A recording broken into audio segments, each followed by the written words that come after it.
UP में अवैध मस्जिदों के खिलाफ लगातार एक्शन जारी है। कई मौलाना बुलडोजर एक्शन को लेकर लोगों को भड़का रहे हैं और इसी बीच मौलाना जजीज अंसारी का बयान वायरल हो रहा है, जो यूपी के मुसलमानों को बंगाल में बसने की नसीहत दे रहे हैं। मौलाना कह रहे हैं यूपी में मस्जिद गिराई जा रही है। रात 10 बजे के बाद मस्जिदों में लाउडस्पीकर बजाने की इजाजत नहीं है। कोई कार्यक्रम करने से पहले पुलिस की इजाजत लेनी पड़ती है।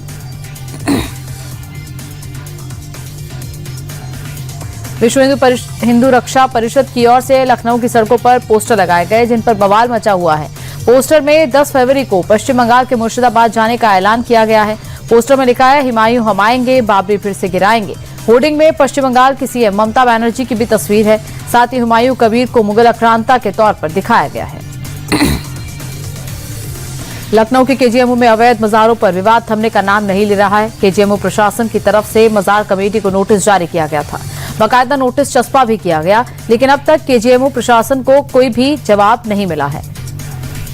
नोटिस का जवाब देने की डेडलाइन आज है। अगर मजार कमेटी की तरफ से कोई जवाब नहीं मिला तो केजीएमओ प्रशासन मजारों को ध्वस्त कर सकता है। साथ ही नया नोटिस देने की भी तैयारी हो रही है। उत्तर प्रदेश में मनोज बाजपेयी की फिल्म घूसखोर पंडित के नाम के खिलाफ विरोध प्रदर्शन जारी है। इसी कड़ी में आगरा में ब्राह्मण समाज के लोगों ने अर्धनग्न होकर प्रदर्शन किया और शंखनाद किया। इस दौरान प्रदर्शनकारियों ने कहा कि ब्राह्मणों का अपमान बंद होना चाहिए। उनकी सामाजिक और धार्मिक भावनाओं को बार बार आहत किया जाता है। बिहार के दरभंगा से दिल दहला देने वाली खबर सामने आई है, जहां की वैशी ने तालाब किनारे खेल रही 8 साल की मासूम से दुष्कर्म कर उसकी हत्या कर दी। रेप हत्या की घटना के बाद से परिजन और लोगों में आक्रोश है। लोगों ने सड़कों पर उतरकर विरोध प्रदर्शन किया। गुस्साई भीड़ ने तोड़फोड़ और आगजनी भी की। भीड़ को खदेड़ने के लिए पुलिस ने लाठीचार्ज का इस्तेमाल किया। फिलहाल पुलिस ने आरोपी को गिरफ्तार कर लिया है। गौरव गोगोई की पत्नी के कथित आईएसआई कनेक्शन विवाद मामले की जांच के लिए असम सरकार द्वारा गठित एसआईटी ने अपनी जांच पूरी कर ली है। एसआईटी ने अपनी रिपोर्ट सीएम हेमंता को सौंप दी है और अब एसआईटी की इस रिपोर्ट के बाद असम सरकार ने मामले की जांच केंद्रीय एजेंसी से करने का फैसला किया। सीएम हेमंता ने जांच के लिए गृह मंत्रालय को चिट्ठी लिखी। प्रधानमंत्री मोदी 2 दिन के मलेशिया दौरे पर है। कुआलालंपुर में पीएम मोदी ने मलेशिया के पीएम इब्राहिम के साथ द्विपक्षीय वार्ता की। मीटिंग में दोनों नेताओं के बीच व्यापार, रक्षा समेत कई अहम द्विपक्षीय मुद्दों पर बातचीत हुई। दोनों देशों के बीच कई समझौतों पर भी मुहर लगी। तो वहीं कुआलालंपुर में आज पीएम मोदी का औपचारिक स्वागत भी हुआ। पीरदाना पुत्र भवन में उन्हें गार्ड ऑफ ऑनर दिया गया। पीएम मोदी ने मलेशिया से भारत के संबंध को बहुत विशेष बताया। उन्होंने कहा कि मलेशिया भारत मूल्य की आबादी वाला दुनिया का दूसरा सबसे बड़ा देश है। हमारी सभ्यताएं साझा सांस्कृतिक विरासत, लोकतांत्रिक मूल्यों से जुड़ी हुई हैं। बीते कुछ सालों ने दोनों देशों के रिश्तों में कई नई रफ्तार पकड़ी है। भारत मलेशिया के बीच ऊर्जा, आधारभूत संरचना और उत्पादन में सहयोग और मजबूत हुआ है।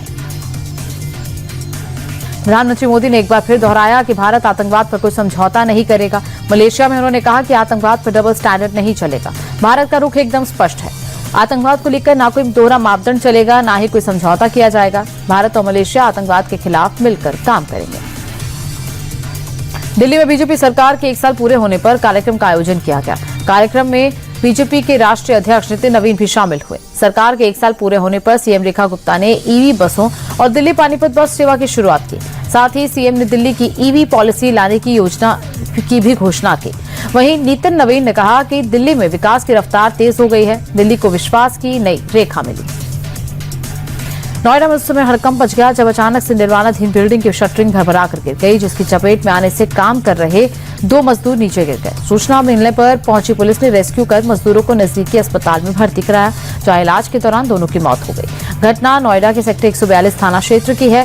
फिलहाल पुलिस ने सुपरवाइजर और ठेके को हिरासत में ले लिया है।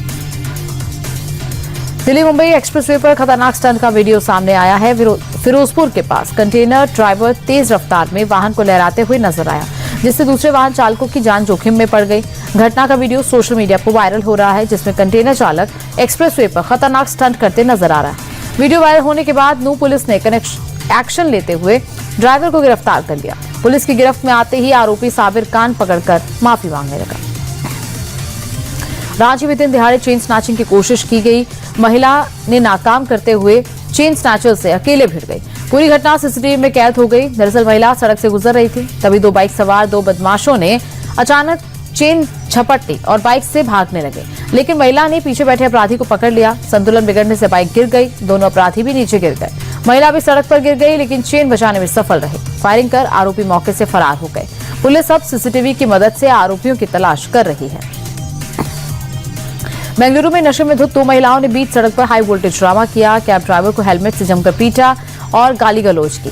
दरअसल महिला 2 व्हीलर से जा रही थी, तभी एक कैब पीछे से टकरा गई, जिसके चलते महिलाओं ने हंगामा खड़ा कर दिया। कैब ड्राइवर से मारपीट, गाली गलौज और गंदे इशारे किए।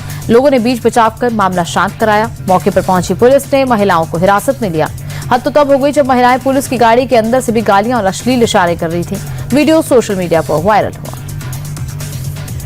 छत्तीसगढ़ की कांकेर से ट्रैफिक नियमों की धज्जियां उड़ाने का वीडियो सामने आया, जहां नेशनल हाईवे पर एक प्रेमी युगल अपनी जान जोखिम में डालकर फिल्मी अंदाज में चलती बाइक पर रोमांस करते नजर आए।